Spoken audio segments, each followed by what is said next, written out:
위기를 뚫고 하나님이 은혜 주시는 은혜의 설교가 되길 바라고요.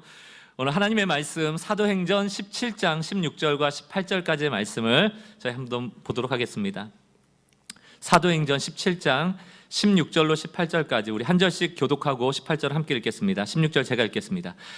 바울이 아덴에서 그들을 기다리다가 그 성에 우상이 가득한 것을 보고 마음에 격분하여 회당에서는 유대인과 경건한 사람들과 또 장터에서는 날마다 만나는 사람들과 변론하니 함께 읽습니다.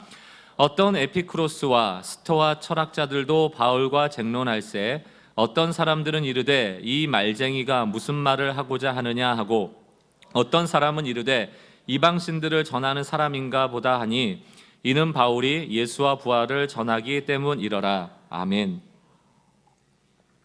지난주에 저희가 이제 창세기를 보면서 중요한 키워드가 이제 하나님은 말씀하시는 하나님이다. 말씀으로 창조하셨잖아요. 하나님이 말씀하시지 않으면 어떤 일이 생겨질까? 우리 인생에 큰 불행이 도래합니다. 일단은 내가 왜 존재하는지를 설명할 길이 없고요. 또 하나님을 믿노라 하지만 도대체 이 하나님은 어떤 분인지 우리가 알 수 있는 방법이 없고요.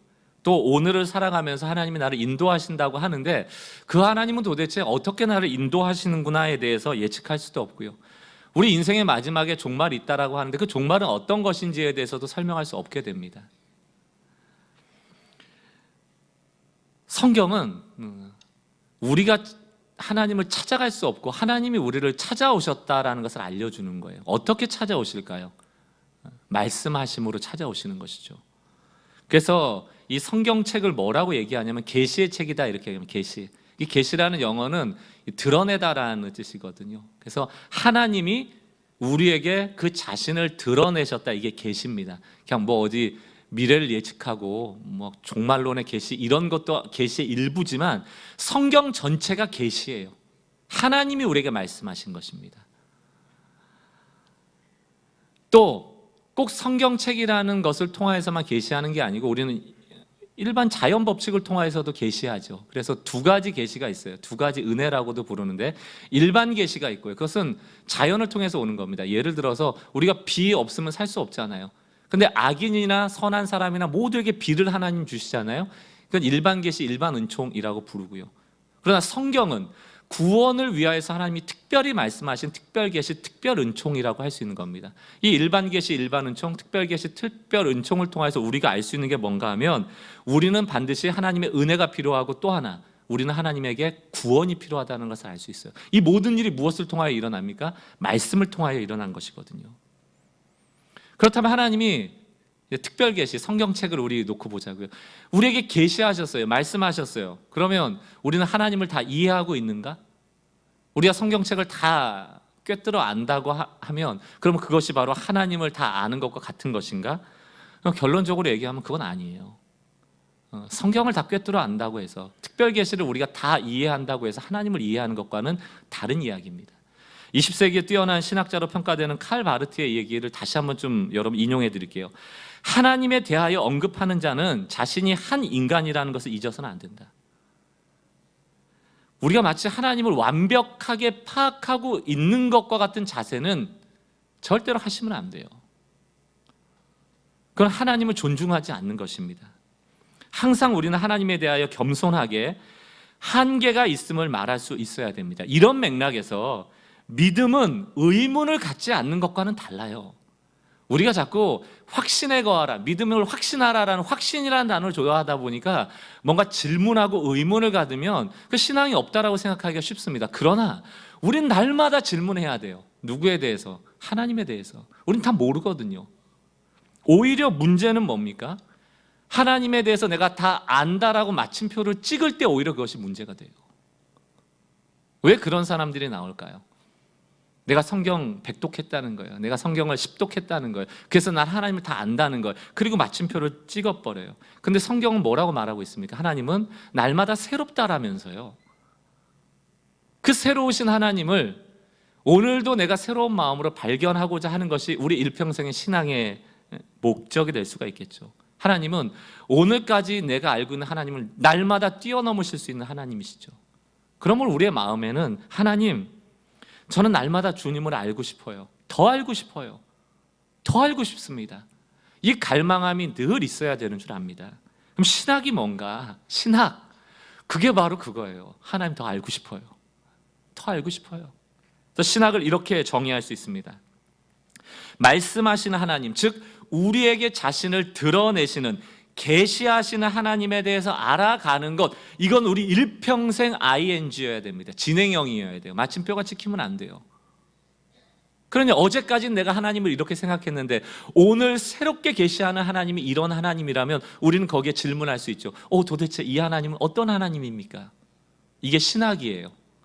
그러므로 신학은 신학자의 전유물도 아니고요, 목사들이 목사 안수를 받기 위하여 신학교에서만 배우는 것이 신학이 아니고요, 모든 그리스도인들은 신학자여야 합니다.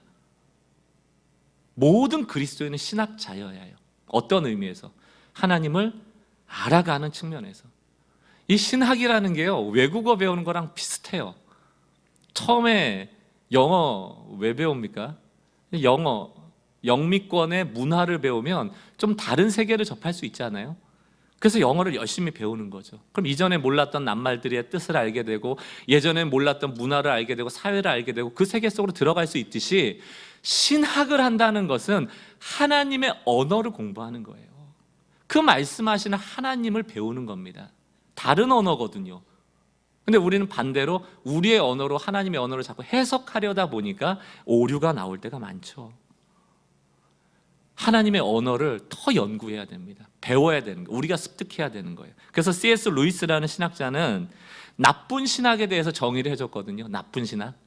이게 굉장히 우리에게 오늘 교리를 배우는 초입에서 중요한 메시지입니다.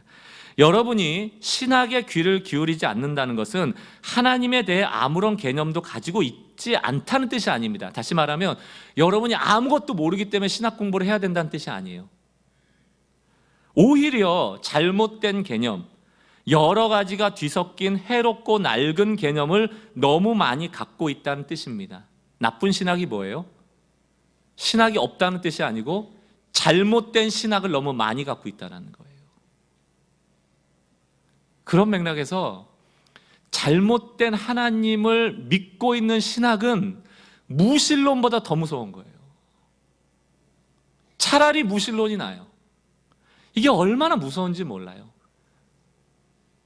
내가 이해하고 있는 잘못된 신학은 사실은 자기가 신인 거죠. 내가 신이고 하나님을 차용해 온 것이죠. 그것이 바로 나쁜 신학이라는 것입니다. 여러분, 이 안에 예배하러 오셨는데 다 이제 교회 다니는 분들이고 기독교를 종교로 안에 체크하는 분들이고 또 구원받았다라고 믿음으로 구원받은 사람들이지 않습니까? 여기 계신 단 한 분도 예외 없이 우리는 모두 다 신학을 가지고 있어요. 하나님에 대한 이해를 가지고 있어요. 다만 그것이 나쁜 신학인가 바른 신학인가 둘 중에 하나밖에 없습니다. 신학이 없는 사람은 아무도 없어요. 자기 나름대로 다 하나님에 대해서 말을 합니다. 그런데 그 이야기가 틀린 이야기가 있고 맞는 이야기가 있어요. 교리는 잘못된 신학, 나쁜 신학을, 헝클어져 있는 개념들을 바른 신학으로 옮겨놓는 작업입니다. 지금 한국교회 안에 이런 혼란들이 참 많다 보니까 요즘 나오는 신학 서적들의 제목들을 보면 지금 교회 상황들을 이렇게 대변하고 있는 것 같아요. 책 제목이 이런 겁니다. 내가 하나님을 오해하였다. 왜 이런 책이 나오겠어요? 오해하는 사람들이 많으니까. 또 이런 책 제목도 있습니다. 가짜 하나님 죽이기. 이게 나쁜 신학을 죽이자는 거예요. 가짜 하나님 너무 많이 믿고 있으니까 기복적으로 번영하기 위하여 종교적으로 자기의 욕심에 따라서 우리가 다 신학자가 돼야 돼요. 그래서 가짜 하나님 죽여야 되고요. 오해하는 하나님을 풀어야 되고요. 이것이 교리의 출발점이 돼야 됩니다. 교리는 지금 이 시대의 용어가 아닙니다. 초대교회 때부터 또 중세교회 때부터 참 바른 교리를 세우기 위해서 우리 신앙의 선배들이 노력을 많이 했습니다. 특별히 누구와 많이 싸웠을까? 이단하고 많이 싸웠거든요. 이단. 우리는 지금 삼위일체 그러면 당연히 삼위일체 믿습니다 이렇게 얘기를 하지만 그 당시만 해도 삼위일체라는 교리가 성경에 나와 있지 않잖아요. 삼위일체라는 단어가 없거든요. 그러니까 이게 맞다 틀리다 이것 때문에 싸움이 나고 다툼이 나고 사람이 죽고 뭐 이런 논쟁이 많았거든요. 근데 그런 것들이 체계화돼서 이단과 싸워 나가면서 지금까지 정립돼서 우리가 지금 하고 있는 사도신경 같은 그런 하나의 신경, 내가 믿는 사항에 대해서 정리된 내용들이 나온 거예요. 그게 이제 교리인 것이죠. 근데 이제 이단하고 싸울 때는 잘 썼어요. 근데 오늘 제가 이제 설교의 제목도 그렇게 잡았습니다만, 방어용이 아닌 공격용 교리, 이렇게 적었습니다. 그러니까 이단하고 싸우면서 넌 틀렸어, 내가 맞는 거야, 이 싸움을 너무 오래 하다 보니까 문제가 뭐가 돼요? 이게 싸움용이 된 거예요. 싸우는요, 누가 맞냐 누가 틀리냐 이거. 근데 여러분, 이제 다음 주에 좀 더 설명할 수 있는 기회가 있으면 좋겠지만, 교의라는 게 있어요. 교의라는 것은 많은 공교회들이 중세서부터 많은 토론을 통하여서 변할 수 없는 성경의 가르침을 모아놓은 거거든요. 교리라는 것은 이 교의를 설명하는 거예요. 근데 교의는 변하지 않지만 교리는 교단마다 다 다르거든요. 달라요. 구원의 교리가 좀 다르고요, 종말론에 대한 교리도 좀 다르고요, 삼위일체를 이해하는 방식도 좀 다를 수 있어요. 근데 지금은 이 교리를 가지고 싸우고 있어요. 장로교 안에서도 합동측이, 통합측이 싸우고요. 교단도 얼마나 많아요. 장로교 있고 감리교 있고 성결교 있고 침례교 있고 루터교 있고. 그럼 여러분, 감리교는 구원 못 받습니까? 침례교는 구원 못 받아요? 장로교만 구원 받습니까? 아니잖아요. 아닌데 서로를 이해해 주지 않고 싸워요. 옳다고 싸웁니다. 그리고 더 이상 교회가 이렇게 연합되어지는 일들이 참 어려워진 상황이 됐습니다. 그래서 저는 우리가 교리를 공부하면서 이런 현상이 또 나타나면 어떻게 할까에 대한 좀 우려가 있습니다. 우리가 교리를 지식적으로 받아들여서 넌 이것도 몰라? 난 아는데. 너 그거 아는 거 그거 틀렸어. 이게 맞는 거야. 이런 뭐랄까, 나를 대변하는 방어용 교리가 안 됐으면 좋겠고요. 이어서 공격용이라는 것은 조금 이따 또 설명을 드리겠지만, 이 교리를 전하는 용, 내가 말할 수 있는 좀 이렇게 복음이 전해지는 용어로 이것을 써야지, 언제까지 나를 대변하고 나만 오라라는 교리가 되어서는 안 된다는 것이죠. 학교마다 교칙이 있어요. 교칙을 잘 외운다고 좋은 학생이 됩니까? 아니에요. 교칙 외우는 거하고 좋은 학생 되는 건 아무 상관이 없습니다. 반대로 교칙이 없으면 어떻게 됩니까? 그것도 좋은 학생 못 됩니다. 중요한 건 뭐예요? 교칙이 있어야 되고 교칙을 지켜야죠. 교리도 똑같아요. 교리를 우리가 하이델베르크 교리, 소요리 문답 외우고 내가 다 안다 해도 그 교리를 외운다고 좋은 그리스도인이 되는 게 아니에요. 반대로 교리가 없으면 절대 좋은 그리스도인이 못 되죠. 교리를 알고 교리를 나의 삶의 지침으로 삼을 때 비로소 그 교리는 의미가 있는 것이거든요. 그래서 이단을 방어하는 용도 되고 이 복음을 전하는 용도 돼야 되는 겁니다. 이런 말이 있습니다. 왜 교리를 공부해야 되나에 대한 목적을 이렇게 정리를 했어요. 교리는 무엇이 믿음의 내용인지를 알려주고, 첫 번째, 우리가 믿는 게 무엇인지를 알아야 되는 거고요. 두 번째는 신학적 상상력을 인도해 준다. 이게 중요해요, 여러분. 교리는 조금씩 다를 수 있다고 그랬죠. 우리가 하나님을 다 설명할 수가 없어요. 예를 들어서 전능하다는 게 뭡니까? 인간 중에 전능을 경험해 본 사람이 있어요? 아무도 없어요. 인간 중에 거룩을 경험해 본 적이 있습니까? 아무도 없어요. 인간 중에 영광스럽다라는 것을 경험해 본 적이 있습니까? 아무도 없어요. 하나님에게 쓰여진 용어는 인간의 용어가 아닌 게 많아요. 그러므로 우리는 정의하는 것이 아니고 상상해야 되는 겁니다. 그런 게 많아요. 근데 우리가 영광은 이거야라고 딱 정의해놓고 이거랑 다른 얘기하는 사람 다 틀렸어 이래 버리니까 자꾸 교리가 희한한 대로 흘러가는 겁니다. 교리는 내가 믿는 것이 무엇인지를 알게 하고 또 하나 상상력을 인도하는 거예요. 다음이 뭐예요? 개인을 그리스도인으로서 성숙하게 만들고요, 나만 성숙해지는 게 아니고 다른 사람을 일으키는 공동체를 형성하는 겁니다. 교리의 목적이 네 가지예요. 무엇을 믿는가? 상상력이 있어요. 포용력이 있어야 돼요. 좀 수용력이 있어야 돼요. 그 하나님을 알아가는데 두려워하지 마십시오. 또 내가 성숙해야 되고 다른 사람을 세워야 된다. 이게 교리의 목적이거든요. 그림 하나 보여주실래요? 제가 이거 여러분들 머릿속에 딱 좀 박혀졌으면 좋겠어요. 지금 바다 위에 떠 있는데 물음표는 위에 잘 떠 있고요, 느낌표는 가라앉았어요. 자, 물음표가 그 느낌표 가라앉으려는 사람한테 얘기하는 거. 내가 좀 너 좀 도와줄까? 그러니까 느낌표 달고 있는 사람이 뭐라 그래요? 아, 됐다고. 이게 지금 뭘 얘기할까요? 요즘 그 제일 잘 팔렸던 2019년대 우수도서에 뽑힌 책 제목 중에 하나가 질문하는 신학입니다. 옛날 같으면 신학을 왜 질문을 해? 신학은 답이 딱 있는 건데. 이건 이거고 저건 저거지. 뭘 질문할 게 있어? 이게 이단 아니야? 이랬던 시절도 있어요. 근데 왜 지금은 질문하는 신학, 생각하는 신학 이런 책들이 나올까요? 우리는 하나님을 마침표 찍을 수 없는 사람들이에요.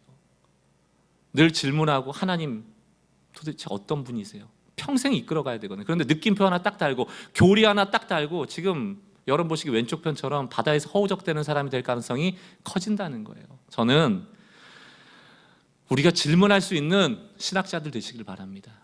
교회 안에서 질문할 수 있어야 돼요. 질문할 수 있어야 돼요. 그리고 대답할 수 없을 수도 있어요. 그걸 두려워해서는 안 됩니다. 알아가야죠. 찾아가야죠. 그것이 인생의 여정이고 신앙의 여정인 줄 여러분 아셔야 됩니다. 대한민국하고 대한민국 지도는 다르거든요. 대한민국 지도를 보면서 내가 대한민국을 다 안다라고 얘기할 수 없어요. 교리가 마치 대한민국 지도 같은 거예요. 교리를 알면서 하나님을 안다 하면 안 됩니다. 다만 대한민국 지도가 대한민국 전부를 대변할 수 없지만 믿을만한 것이죠. 우리가 어디를 갈 때 믿을만 하잖아요. 그런 것처럼 교리가 하나님의 전부는 아니지만 믿을만한 거란 말이죠. 그래서 우리 그걸 취하는 거예요. 그러나 한편으로는 뭐가 있어야 돼요? 하나님에 대한 질문을 끊임없이 가지고 가야 돼요. 인간의 신학은 절대 진리가 아닙니다. 진리를 추구하는 것이죠. 그리고 우리 선배들이 정해놓은 교의라는 그 원칙을 끝까지 고수하면서 가는 거예요. 그게 우리 인간의 범위니까요. 2000년의 역사 속에 쌓여진 전통이잖아요. 그건 너무너무 중요한 것이거든요. 제가 이제 좀 이렇게 나이가 들어가니까요, 이렇게 좀 잘 안 믿게 되는 사람들이 나오더라고요. 그러니까 또 성도님들을 제가 선입견을 가지고 본다는 건 아닌데 이제 보면 말하는데 내용은 별로 없고 그냥 막 감정에 호소하고 소리치고 큰 소리로 막 이렇게 선동하듯이 하는 분들 있잖아요. 조금 이렇게 의심을 해요. 의심을 합니다. 교회 안에도 무슨 말을 해도 아멘 하는 거 좀 의심을 합니다. 전 사랑하는 성도 여러분 막 하다가 제가 박광리입니다. 아멘. 왜 해요? 오늘 우리 교회는 식사를 안 하고 빵을 먹을 줄 믿습니다. 아멘. 왜 해요? 그 왜 아멘 하세요? 한국교회 지금 패단이 반지성주의입니다. 머리를 안 써요. 이성을 안 써요. 이성을 너무 좀 뭐랄까요? 이렇게 낮은 수준으로 생각해요. 뭔가 체험하고 경험하는 것에 대해서. 제가 어제 이제 그 정치 토론 TV를 이렇게 보다가 국회의원 몇 분 나오셔서 이제 요즘 한국 정치에 대한 얘기를 하는데 그런 얘기를 하시더라고요. 정치 이제 왜 싸우냐 이렇게 패널 그 아나운서가 물어보니까 각 당에서 나오신 분들이 공감하는 얘기가 그거더라고요. 왜 싸우는가? 싸워야 공천을 받는데요. 깜짝 놀랐습니다. 처음 들었거든요. 싸워야 공천을 받는다. 이게 국회의원의 입에서 나온 소리예요. 공천은 누구를 해줘야 되는 겁니까? 국회의원이라면 입법을 잘하는 사람을 해줘야죠. 입법 활동을 하는 분을 해줘야죠. 왜 국회가 입법 활동을 안 하고 싸울까요? 우리 당을 위해서 목숨 걸고 싸우는 사람은 공천하니까. 싸우려면 어떻게 해야 돼요? 안녕하세요. 예, 싸웁시다. 이게 싸워져요? 망치 같은 거 하나 가져가서 부셔야죠. 그럼 혁혁한 공을 세웠으므로 공천해드리겠습니다. 이게 지금 한국 정치 상황인데 모르겠습니다. 이걸 가지고 모든 열심히 입법하시는 분들을 다 싸잡아 얘기할 필요는 없습니다. 그분도 그렇게 얘기했고. 그러나 그런 것이 하나의 현상이듯 교회 안에도 희한하게 그런 반지성의 물이 많이 들어와 있어요. 체험을 강조합니다. 저는 교리를 공부할 때 다 중요해요. 지식도 중요하고 체험도 중요한데 이걸 균형을 잡는데 잘 쓰셔야 됩니다. 이 교리라는 단어의 그 교의죠. 도그마라는 단어의 또 다른 뜻은요, 독단적이다라는 뜻이에요. 그러니까 이 교리가 삶과 이론이 잘 실천되어서 복음이 드러나는 대로 아름답게 쓰여지지 않으면 도그마, 독단이 되는 겁니다. 싸울 일밖에 없어요. 넌 맞고 난 틀리고, 난 맞고 넌 틀리고, 다시는 보지 말자. 어떻게 복음이 전파되겠습니까? 그래서 저희는 교리 공부하면서 좋은 방어용, 이단과 싸우고 우리를 대변하고 정할 수 있는 용뿐만이 아니고, 또 한편에 복음을 전할 수 있는 그런 지식으로 잘 갖춰질 수 있는 공격용이 되기를 바랍니다. 정리를 해드리면 교리 공부의 목적 세 가지예요. 첫 번째는 이성을 쓰는 겁니다. 모든 성경의 내용들을 체계적으로 우리는 체계화할 것이고요. 체계화하지만 다 된다 안 된다? 안 돼요. 그럼 두 번째가 있어야 돼요. 하나님을 더 알아가고자 하는 갈망함이 있어야 돼요. 더 추구해야 됩니다. 마지막 세 번째는 지식이 머리에서만 체계화되는 게 아니고 삶을 통해 실천돼야 된다. 여기는 복음을 전하는 일도 포함되어 있는 거예요. 교리를 공부하는 이 목적을 우리가 좀 분명하게 하고 교리 안으로 들어갔으면 좋겠어요. 이 교리를 너무너무 잘 썼던 사람이 있습니다. 그게 바로 사도 바울이에요. 오늘 우리가 읽었던 사도행전 17장이 바로 그 내용입니다. 요즘으로 하면 그리스 아테네라는 지역이죠. 그게 이제 이 당시 성경에는 아덴이라는 지역으로 쓰여졌는데요. 16절 한번 보세요.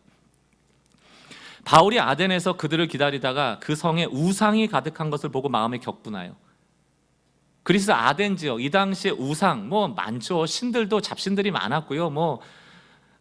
특별히 철학의 도시 아닙니까? 플라톤, 소크라테스 뭐 이런 철학이 융성했던 곳이기도 하고 문화가 융성했던 곳이기도 하고요.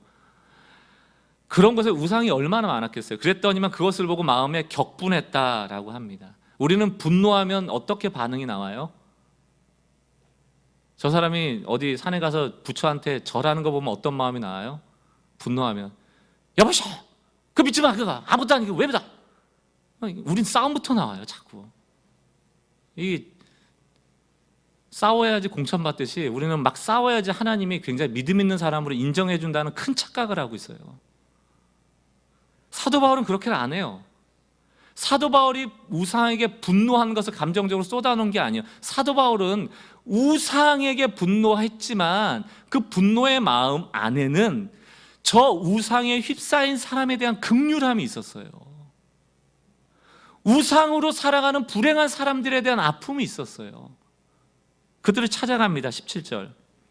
회당에서는 유대인과 경건한 사람들과 또 장터에서는, 장터가 뭐예요? 종교인들이 있는 교회 말고 일반 세상 사람들이 사는 곳에 사람들을 만나서 그들과 변론했다는 겁니다. 설명했다는 거예요.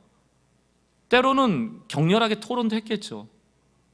그런데 다짜고짜 그거 다 우상이야, 버려, 이렇게는 안 해요. 얼마나 지혜롭게 하는지 몰라요. 이들을 어떻게 지혜롭게 설득하는지 몰라요. 파장동에 이제 수원의 파장동에 우리 김영호 전사님이 지금 이제 가서 그 사역을 하고 있습니다. 제가 늘 걱정이 많아요. 피곤하기도 할 거고, 교회 또 청년부 또 행정도 좀 보면서 여러 가지 일을 하고, 또 아직은 신학생이기 때문에 학기 중에는 학교도 다니고 하다 보니까 얼마나 힘들겠나 이런 마음으로 힘들지 않습니까? 이렇게 종종 질문을 하는데 그 특유의 넉넉한 웃음을 가지고 저한테 답을, 목사님 힘들긴 힘든데 자기는 너무 좋대요. 그래서 좋을 게 뭐가 있나, 이게 수입이 본인한테 가는 것도 아니고 뭐가 유익한데? 라고 물어봤더니 이 친구가 하는 얘기가 많이 배운대요. 거기 앞에 그 신천지 본부가 있거든요. 요한성전이라고. 신천지 청년들이 많이 와요. 저희 카페에 실제로. 그럼 얘기하는 게 들리잖아요. 또 그 직장인들 커피 한 잔씩 하러 와서 얘기하는 게 들리잖아요. 뭐 그 동네 분들 오셔서 얘기하는 게 들리잖아요. 이렇게 듣고 있으면 정말 오늘 이 아덴의 얘기로 하자면 세상의 가치관으로 가득 차 있는 사람들의 이야기들, 공허한 이야기들 많이 들으면서 무슨 생각을 하냐면 분노하고 막 저 쓰레기 같은 인생, 이게 아니고 어떻게 저 사람들에게 이 복음을 설명할 수 있을까? 질문하기 시작하는 거예요. 저들에게 무엇이라 말해줄 수 있을까? 여러분, 이 고민을 안 하면 니는 니고 나는 나고, 내가 아는 지식, 교회에서 했던 용어 그대로 갖다가 막 얘기하고 안 받아 그러면 끝. 이런 경우가 우리가 얼마나 많이 다투잖아요. 근데 이 김영호 전사님 그 사역을 하면서 오늘 이 상황을 겪은 거예요. 파장동이라는 곳, 또 서울이라는 곳에 있는 우상은 뭘까? 그리고 그것을 어떻게 설명하고 이들을 설득해 나가야 될까? 그 고민을 시작을 한 거예요. 그게 유익하다는 겁니다. 저는 정말 유익할 줄로 알고 그 안의 문화 속에서 어떻게 이 복음을 설명할 건가에 대한 고민들이 답으로 갈 수 있는 은혜도 있길 바라요. 오늘 18절을 보십시오. 사도 바울이 어떤 에피쿠로스, 또 우리 스토아 철학자들도 바울과 쟁론할세, 에피쿠로스는 이 한마디로 정의할 수는 없지만 그냥 여러분 아시기 편하게 한 거예요. 에피쿠로스는 쾌락을 추구하는 어떤 철학자들이고요, 스토아는 반대로 좀 절제하고 금욕하는 철학자들입니다. 다 내세가 없어요. 그러니까 죽고 나서 영혼의 세계에 대한 관심 있는 게 아니고 이 땅에서 우리가 어떻게 살아야 될 건가에 대한 고민이 철학 아닙니까? 그래서 단테의 신곡 같은 거 보면 이런 철학자들이 다 어디가 있어요? 지옥 가 있거든요. 물론 좀 편한 지옥에 가 있지만 다 지옥 가 있어요. 내세를 생각하지 않고 살아가는 사람들이거든요. 자, 쟁론할 때 어떤 사람은 이르되 이 말쟁이, 사도 바울을 지적하는 거예요. 무슨 말을 하고자 하느냐 하고 어떤 사람은 이르되 이방신들을 전하는 사람인가 보다 하니 이는 바울이 예수와 부활을 전하였기 때문이라. 이때까지만 해도 기독교라는 단어도 없죠. 유대인의 한 지파예요. 유대교의 한 지파거든요. 19절, 그를 붙들어 아레오바고로 가며 말하기를 내가 말하는 이 새로운 가르침 무엇인지 우리가 알 수 있겠느냐. 20절, 내가 어떠한 이상한 것을 우리 귀에 들려주니 그 무슨 뜻인지 알고자 하노라 하니. 21절, 모든 아덴 사람과 거기서 나그네된 외군들이 가장 새로운 것을 말하고 듣는 것 외에는 달리 시간을 쓰지 않음이라. 자, 사도 바울의 탁월함이 여기 나와 있는 거예요.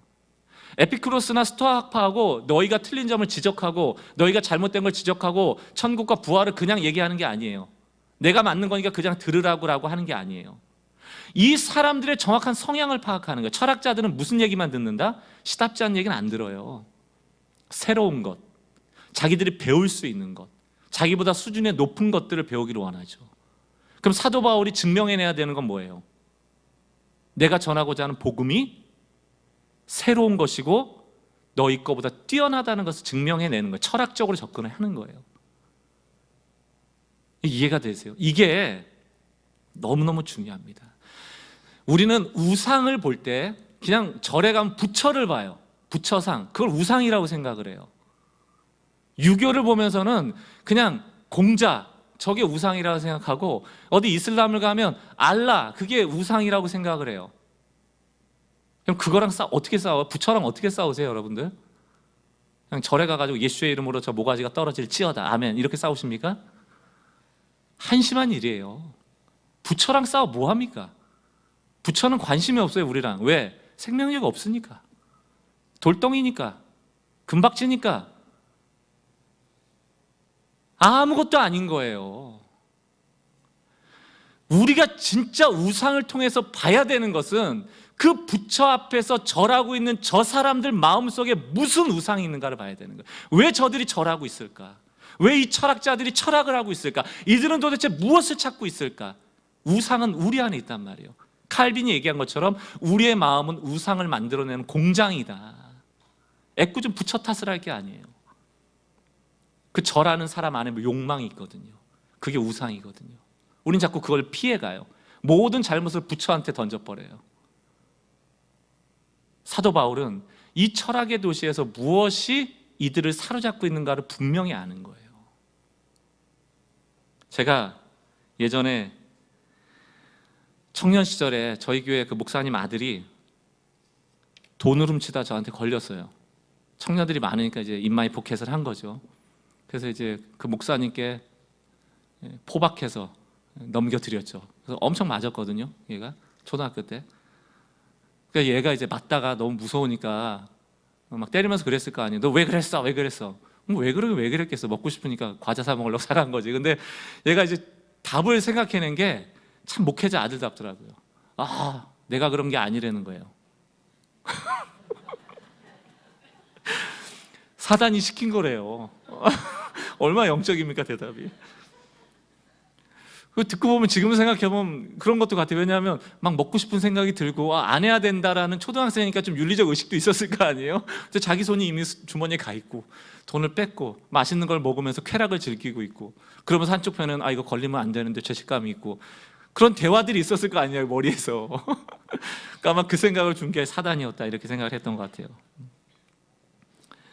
여러분, 이거 맞는 얘기일까요? 여러분 어떻게 생각하세요? 사단이 막 여러분 막 이렇게 막 들어가서 의지하고 생각을 사로잡아가지고 여러분들 하기 싫은데 막 로봇처럼 만들어서 여러분 뒤에서 조종하고 나쁜 짓 하게 하고, 여러분 그렇게 생각하면 여러분 영화를 진짜 너무 많이 보신 거예요. 하나님도 함부로 안 들어오는 우리 안에 그 귀신이 막 들어와요? 막 조종해요? 여러분 가나안 땅에 갔을 때 바알과 아세라 섬겼잖아요. 바알이 한 번이라도 이스라엘 백성에게 나타나서 나를 섬기라고 나타난 적이 있어요? 바알이 말씀한 적이 있어요? 얘기 안 해요. 왜? 없으니까. 바알이 없거든요. 그냥 자기들이 만든 신상이거든요. 아무 능력이 없어요. 우상은 어디 있는가? 우리의 욕심 안에 있는 거예요. 우리의 욕망 안에 있는 거예요. 시편 115편 4절을 보십시오. 그들의 우상은 은과 금이요 사람이 손으로 만든 것이라. 우상의 주인이 누굽니까? 사람이에요. 사람이 만들어 놓고 자신이 종이 돼서 절을 하는 거예요. 왜 그럴까? 두려우니까, 불안하니까, 욕망을 채우고 싶으니까. 근데 아무것도 안 보이는 하나님은 믿을 수가 없어. 만드는 거예요. 금송아지 만들고. 이사야 2장 8절 뭐라고 되어 있습니까? 그 땅에는 우상도 가득하므로 그들이 자기 손으로 짓고 자기 손가락으로 만든 것을 경배한다. 이게 바알이에요. 이게 아세라예요. 이게 부처예요. 우리는 그 돌로 만들고 나무로 만들고 금박으로 만든 그 물건들에게 집중할 게 아니고 그 물건들에게 절하고 있는 그 사람들에게 집중해야 돼요. 그들 안에 무슨 우상이 있길래. 최근에 나온 책 중에 도시 목회 가이드라는 책이 있어요. 이게 이제 도시 목회에 대한, 도시에 대한 이해를 쓴 책인데, 각 대도시마다 사로잡고 있는 뭔가 이렇게 욕망들에 대한 이야기들을 적어놨는데 한 도시를 한 단어로 규정을 했더라고요. 예를 들어 미국 이제 분이 쓴 책이니까 보스턴 같은 경우는 굉장히 그 나라에 대한 스피릿을 갖고 있다는 자부심이 강한 동네예요. 그러니까 자부심, 지식 이런 것들이 이제 키워드고요. 샌프란시스코 같은 데는 평등입니다. 동성애가 엄청나게 많거든요. 또 라스베가스 같은 데는 뭐예요? 유흥, 쾌락이죠. 워싱턴 DC 같은 데는 권력, 정치니까. 뉴욕이나 두바이 같은 데 성공, 베이징 같은 데 정치, 거기에 서울도 나와요. 서울은 뭘까요? 그럼 서울에 사는 사람들이 왜 이렇게 교회를 기복적으로 만들고 절에 가서 그렇게 절하고 정한수 떠다 놓고 왜 그렇게 한다고 생각하세요? 그게 있을 거 아니냐고요. 외국 사람의 시선에서도 이 서울이라는 도시는 경쟁이라는 우상이 있다는, 경쟁. 조금만 지면 막 못 참아요. 막 자존심 상해하고요. 그러다가 조금만 앞서가면 환호성을 치고. 그게 다 어디에 나타납니까? 교육. 내 아이가 조금만 평균에서 떨어지면 못 참아요. 조금만 잘하면 막 못 참죠. 말하고 싶어가지고. 집 조금만 크게 사면, 조금만 작아지면, 조금만 큰 차 사면, 조금만 작은 차 사면 다 뭐예요? 너보다 나아져야 된다는 거 아니에요? 다 경쟁이에요. 이게 서울의 우상입니다.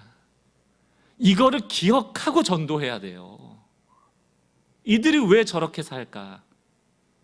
부처한테, 그 상한테 가가지고 막 광분할 게 아니고 저 사람들의 그 기저에 깔려있는 불안함이 무엇인가를 찾아내야죠. 그리고 대화해야죠. 그래서 팀 켈러라는 목사님은 전도할 때, 이 복음을 전할 때 몇 가지 원칙을 얘기를 해요. 일단 들으라는 거예요. 얘기를 듣고 나면 저 사람이 틀린 얘기 하겠죠, 당연히. 왜냐하면 경쟁에 근거한 세계관으로 얘기를 하니까. 그 들으라는 거예요. 그리고 그럴 수 있다, 이 서울이라는 도시가 이러니까 공감하라는 거예요. 그 다음에 성경적 근거를 가지고 설득하라는 거예요. 우리에겐 이 첫 번째, 두 번째가 빠져 있어요. 듣지 않고 그들이 무엇에 고민하는지를 듣질 않아요. 그리고 우리가 가진 교리를 그냥 얘기를 해버려요. 사도 바울은 아덴에 가서 이 도시가 철학의 도시이고 이 도시가 새로운 것을 좋아한다라는 전제를 갖고 있었습니다. 그리고 이 사람에 대한 안타까운 마음이 있었고, 그런 공감 이후에 전도하거든요. 22절 보세요. 바울이 아레오바고 가운데 서서 말하되 아덴 사람들아 너희를 보니 뭐라고 얘기해요? 범사에 종교성이 많다, 이렇게 얘기하죠. 지식을 뭐로 바꿔서 얘기하는 거예요 지금? 철학을 종교성. 왜? 진리를 추구한다라고 칭찬해 주는 거예요. 너희 고민이 많구나. 에피크로스 학파, 스토아 학파, 여러 가지 철학 학파한테 뭐라고 하는 거야? 너 진짜 진짜 진정한 삶을 위해서 고민이 많아야 하는구나. 너희 그냥 많은 사람들은 그냥 돈을 쫓아가는데 너희들은 생각을 많이 하는구나. 범사에 종교심이 많도다. 그러면서 23절, 내가 두루 다니며 너희가 위하는 것을 보다가, 예배하는 것입니다. 알지 못하는 신에게 새긴 단도 보았으니 그런즉 너희가 알지 못하고 위하는 그것을 내가 너에게 알게 하리라 하면서 그 단의 신을, 하나님을 대체해 버리는 거예요. 우리로 치자면 이런 거예요. 절에 가서 부처한테 절하고 있는데 너 경쟁심 때문에 지금 절하지? 너 아들 잘 되게 해달라고 너 부처한테 절하지? 저 부처가 하나님이야. 죄송합니다. 이거 여러분 너무 오해하지 마. 요것만 또 딱 끊어가지고 뭔가 설교가 되면 큰 문제가 되는데, 지금 시대로 얘기하면 그런 거란 말이에요. 그러면서 결론이 뭡니까? 저기 우상에는 아무 능력이 없어. 하나님만이 너의 경쟁의 우상을 끊을 수가 있어. 이 얘기를 전하는 거예요. 근데 우린 자꾸 부처랑 싸우니까 이 사람하고는 아예 얘기를 못 하잖아요. 이제 싸움의 대상을 바꾸셔야 돼요. 그리고 33절 어떤 결과가 나옵니까? 이에 바울이 그들 가운데 떠남에 몇 사람이 그를 가까이하여 믿으니, 이렇게 되어 있습니다. 어떤 신학자들은 바울이 아덴에서는 실패했다고 해요. 왜냐하면 이 다음에 고린도도 가고 많은 곳에서 교회를 세웠는데 아덴에는 교회가 안 세워집니다. 그리고 몇 사람밖에 구원을 못했어요. 하지만 지금 그리스 나라의 종교가 그리스 정교입니다. 정교라고. 이게 기독교의 하나의 맥이기도 한데요. 97%가 그리스 정교를 믿고 있어요. 그러니까 어찌보면 복음 전파가 돼 있는 곳입니다. 우리가 그 당시에 열면 어떨지 모르겠지만 그 아덴에 가서 이 정도로 복음을 전할 수 있었다는 건 대단한 일이죠. 저는 오늘 여러분들과 함께 나누고 싶었던 중요한 얘기가 이 결론에 나오는데요.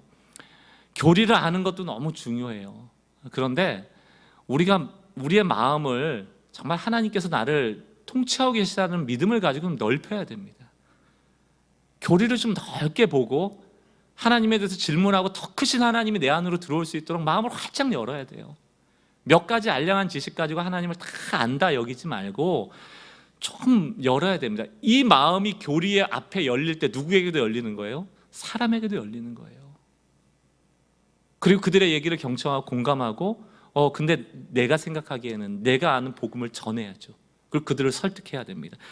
이런 것들을 뭐라고 부르냐 하면 상황화라고 불러요. 상황화 혹은 현장화.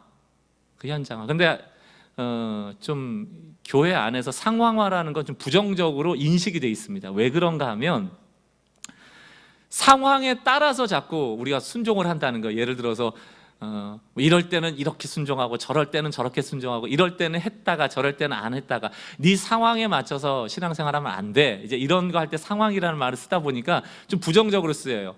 박쥐같이 이럴 때는 조류로 갔다가 이럴 때는 또 포유류로 갔다가 이런 것처럼. 그러니까 이제 그런 것이 아니고 상황화의 긍정적인 의미는 이럴 때는 이런 상황에서 복음을 전하고 저럴 때는 저런 상황에서 복음을 전할 수 있는 긍정적인 단어로 바꿔야 된다는 것이죠. 그래서 이런 얘기가 있습니다. 상황화에 대해서 제가 한번 설명을 드려볼게요. 상황화는 사람들에게 그들이 원하는 것을 주는 것이 아니다. 그러니까 에피크로스나 스토아나 그 당시 아덴 사람들이 원하는 것을 상황에 맞게 주자는 게 아니에요. 오히려 특정 시기와 특정 지역에서 사람들이 삶에 있는 언어, 그들의 언어와 형태로 그리고 그들이 힘을 느낄 수 있는 호소와 논증을 통해서 비록 그들이 듣고 싶지 아니하지 않고 심지어 반대할지라도 성경의 답을 주는 것이다. 이게 상황화입니다. 특정 시기, 특정 지역을 알아야 돼요. 지금 이 시대가 밀레니얼 시대, Z 시대에 그럼 여기 나이가 좀 있으신 분들은 아이고 나는 그 시대랑 상관없어 이렇게 할 게 아니고 정말 복음을 이 시대 가운데 전하고 싶다면 아셔야 됩니다. 젊은 사람들도 마찬가지로 우리 어른 세대를 이해해야 돼요. 부모님들이 혹시 불신자라면 부모님들을 이해시키려면 지금 밀레니얼 가치관 가지고는 설득이 안 돼요. 그분들은 왜 저렇게 생각할까를 이해해야 돼요. 특정 시기, 특정 지역, 그들의 언어와 그들의 생각으로 복음화해야 된다는 것입니다. 그리고 힘을 느낄 수 있는 논쟁, 이게 왜 필요합니까? 내가 먼저 좋은 것이어야 되는 거예요. 복음이. 내가 먹어봤더니 좋은 약이어야지 힘있게 얘기를 하죠. 이 중에 뭐 하나라도 맞지 않으면 지금 시대의 복음화가 되질 않아요. 사랑하는 성도 여러분, 우리 자녀들에게 정말 이 교회를 아름다운 유산으로 남겨주고 싶다면 이제는 여기 계신 우리 세대처럼 교회 가자라고 협박하고 먹을 거 사주고 용돈 주고 해서 안 됩니다. 지금 다가오는 세대는요, 자신들의 가치관이 우리 세대보다 훨씬 더 뚜렷한 아이들이에요. 자기들이 좋다라는 것에는 수없이 돈을 쓰지만 절대로 동의하지 않는 일은 돈 안 씁니다. 자기가 옳다는 일에는 시간을 쓰지만 자기가 동의되지 않는 일에는 시간을 쓰지 않아요. 이런 세대에 상황화하지 않으면 복음을 전할 방법이 없습니다. 고린도전서 1장 22절을 보십시오. 유대인은 표적을 구하고 헬라인은 지혜를 찾으나 23절 우리는 십자가에 못 박힌 그리스도를 전한다. 유대인의 관심은 표적이고 헬라인의 관심은 지혜예요. 우리의 관심은 그리스도를 전하는 일이거든요. 어떻게 해야 될까요? 내가 유대인을 만났어요. 그러면 야, 그 표적 구하지 마. 예수 믿어. 혹은 헬라인 만났어요. 그 지혜 그 쓰레기야. 예수 믿어. 그렇게 하면 유대인들이 아멘하고 옵니까? 헬라인이 아멘하고 와요? 아덴에 있는 에피쿠로스 학파들이, 스토아 학파들이 예수 믿으세요 그럼 믿어요? 그래서 고린도전서 9장이 나오는 겁니다. 좀 길지만 제가 한번 읽어드릴게요. 19절 내가 모든 사람에게서 자유로우나 스스로 모든 사람에게 종이 된 것은 더 많은 사람을 얻고자 함이라. 유대인들에게 내가 유대인과 같이 된 것은 유대인들을 얻고자 하며 율법 아래에 있는 자에게는 내가 율법 아래에 있지 아니하나 자유하다는 거예요. 율법 아래에 있는 자 같이 된 것은 율법 아래에 있는 자들을 얻고자 하며 율법 없는 자에게는 내가 하나님께는 율법 없는 자가 아니요 도리어 그리스도 율법 아래에 있는 자이나 율법 없는 자 같이 된 것은 율법 없는 자들을 얻고자 함이라. 상황하죠. 계속 바꾸는 거예요. 22절 약한 자들에게 내가 약한 자와 같이 된 것은 약한 자들을 얻고자 하며 내가 여러 사람에게 여러 모습이 된 것은 아무쪼록 몇 사람이라도 구원하고자 함이니 23절 내가 복음을 위하여 모든 것을 행함은 복음에 참여하고자 함이라. 교리 왜 배웁니까? 교리만 있어서는 안 돼요. 교리만 있으면요 그냥 절름발이에요. 상황화하고 내가 복음 전하는 고귀한 가치에 참여하기 위하여 내가 체계를 갖추고자 하는 목적이 교리에 있는 겁니다. 내가 이 상황화하고자 하는 아무 의욕이 없는데 교리만 배우면 그게 이제 싸우는 사람이 되는 거예요. 맨날 싸우는 사람 되는 거예요. 지식만 가득해서 나는 아는데 넌 모르는구나, 나는 맞는데 넌 틀리구나, 이거 하라고 주는 게 아니잖아요. 우리의 모든 신앙의 원리에 굉장히 중요한 원리가 성육신입니다. 성육신의 원리 뭡니까? 방향이거든요. 우리가 예수께로 가서 구원받는 게 아니고 예수가 우리께로 와서 구원하시는 거거든요. 그럼 복음을 전한다는 것은 그들이 내 편이 되게 하는 게 아니고 내가 그들에게 가는 것이거든요. 좀 여기 부모님들 많이 계시니까 자녀들에게도 적용해 볼까요? 성육신으로 자녀를 키운다는 교육을. 물론 기본적 교양은 가르쳐야 됩니다. 인사 안 하면 뭐라 하고 또 자세 똑바로 안 하면 뭐라 하고 할 수 있죠. 그러나 그 아이들에게 복음을 전할 때 방향이 어때야 되는가? 부모가 자녀들에게 가야 돼요. 그들의 눈높이에 맞는 신앙을 우리가 상황화해야 합니다. 그들이 우리를 상황화하는 게 아니거든요. 교리를 이제 배우기를 앞두고 몇 가지 말씀드렸어요. 첫 번째, 여러분 마음을 넓히세요. 물음표 무서워할 거 아닙니다. 물음표 자꾸 해서 그 해소를 하셔야 돼요. 하나님을 더 알아가야 됩니다. 그리고 하나님을 더 알고자 하는 욕구를 더 가지셔야 되고요. 마지막으로 교리가 지식에 머무는 것이 아니고 우리의 삶의 실천을 통해서 전해질 수 있도록 하는 데까지 이 교리가 아름답게 쓰여지기를 원합니다. 결론에 이렇게 제가 적었습니다. 창조주 하나님께서 우리에게 은혜로 드러내신 수많은 계시가 모든 사람에게 알려지는 그런 꿈을 함께 꾸었으면 좋겠습니다. 창조주 하나님께서 우리에게 계시로 주신 이 말씀이 모든 사람에게 들려질 수 있도록 우리가 교리를 체계화하고 또 현장화하고 상황화할 수 있는 능력들을 가져서 좀 교회 밖에서 어떤 식으로든지 예수 그리스도의 복음이 드러나고 하나님의 영광이 드러나는 그런 삶이 될 수 있기를 주님의 이름으로 축원합니다. 오늘 찬양하기 전에 오늘 잠깐 반주를 들으면서 좀 정리를 했으면 좋겠어요. 나는 하나님의 말씀 앞에 좀 이렇게 마음을 좀 넓게 열고 있나? 아니면 늘 내가 아는 만큼의 범위 안에서 말씀을 보고 있지는 않은가? 그렇다면 여러분 기도 제목이 뭐예요? 하나님 좀 내 마음을 넓혀주세요.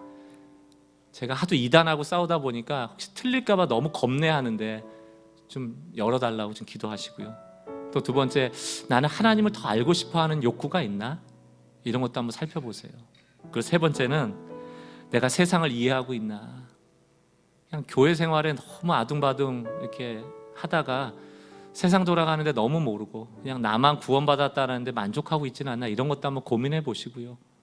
그러다 보면 직장 생활하는 분들은 직장 속에서 내가 어떻게 그리스도인 돼야 될까 고민도 될 겁니다. 가정 안에서 믿지 않는 가족들이 있는 가정은 어떻게 저분한테 내가 복음을 전할까 고민도 돼야 되고요. 그 고민이 일어나야 돼요. 그 질문이 일어나야 돼요. 그게 우리를 이끌어가는 좋은 신앙의 모티브, 동기가 되거든요. 지금 한 5분인데 한 3분 정도 시간을 드리겠습니다. 기도도 하시고 또 묵상도 하시고 오늘 들었던 이 말씀을 정리도 한번 해보시면 좋을 것 같아요.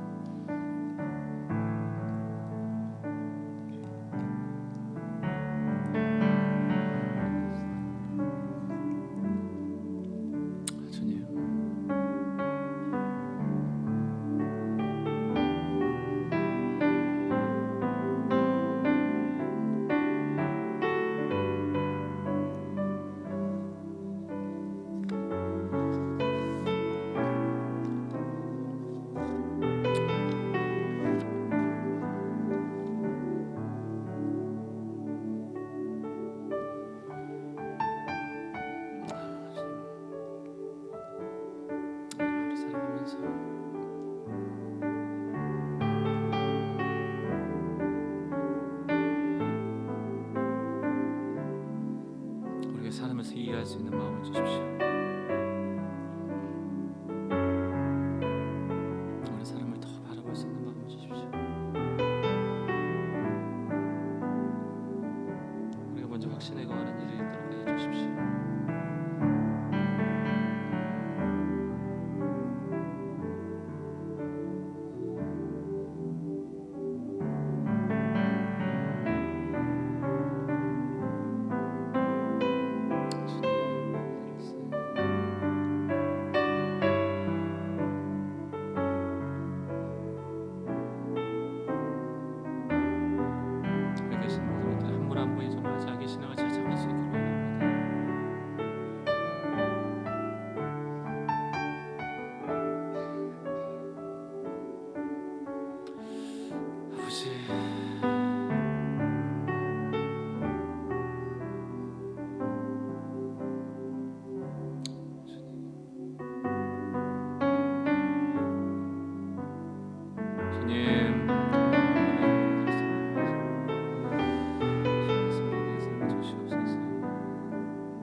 교회에 대한 분명한 확신을 가지고 살아가되 다 할 수 없음을 날마다 깨달아 알고 하나님을 믿는 믿음이 더 가지고 하나님을 구하는 믿음이 가지고 주옵소서. 아버지여,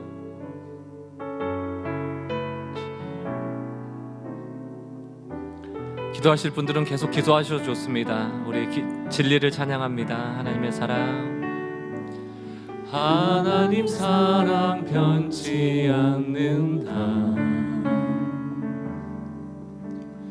하나님 사랑 변치 않는다. 세상 다 변하고 날 버린다 해도 하나님 사랑 변치 않는다. 하나님 내 길 인도하신다. 하나님 내 길 인도하신다. 하나님 내 길 인도하신다.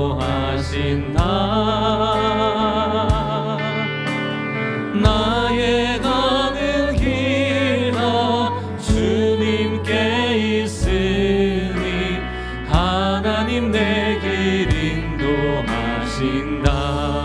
반드시 기도 응답하신다. 반드시 반드시 기도 응답하신다. 반드시 기도 응답하신다. 때론 나의 뜻과 다른 길이라도 반드시 기도 응답하신다. 하늘의 것을 구하면 산다. 하늘의 것을 구하면 산다. 세상 헛된 것에 소망 두지 말고 하늘의 것을 구하면 산다. 이 시간 우리 합심하여서 기도할 때 자녀들 위해서 기도해 주십시오. 그리고 불신 가족들 생각하면서 기도해 주십시오. 그리고 직장 동료들과의 관계를 위해서 여러분 기도하십시오. 복음의 문이 열려지고 우리가 이 복음을 그 상황화를 잘해서 사도 바울의 고백처럼 아무쪼록 몇 사람이라도 구원하는 그 복음 전함에 참여하는 자로서 살아가길 원합니다. 우리 자녀와 불신가족과 직장을 위하여서 합심하여 함께 통성하여서 기도하는 시간 같습니다. 기도하겠습니다. 아버지 하나님,